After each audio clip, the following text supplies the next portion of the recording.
Break के बाद आपको बताएंगे कि बानी पीटीआई ने डील की तो वो शहबाज शरीफ बन जाएंगे। फवाद चौधरी की पेशी पर मीडिया से गुफ्तगू उन्होंने कहा कि शहबाज शरीफ को अब खतरा अपने घर से नहीं बाहर वालों से और उनसे है जो उनको लेकर आए।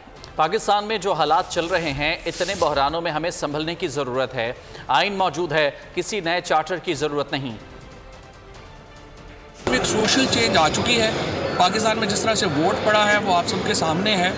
यहाँ पे कोई किसी से कोई डील नहीं कर सकता। अगर आप कहें ना कि इमरान खान एस्टैब्लिशमेंट से डील करके जो है वो कर लेंगे तो वो फिर इमरान खान को सख्त नुकसान हो जाएगा। इसलिए डील मुमकिन नहीं है, एंगेजमेंट होनी चाहिए।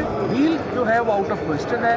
कोई भी अगर इमरान खान आज डील करते हैं एस्टैब्लिशमेंट से या तो वो तो शहबाज शरीफ बन जाएंगे। आज आप देखें ना शहबाज शरीफ की क्या हैसियत है, लिहाजा डील तो आउट ऑफ क्वेश्चन है इमरान खान के लिए। अब एंगेजमेंट एक और चीज़ है।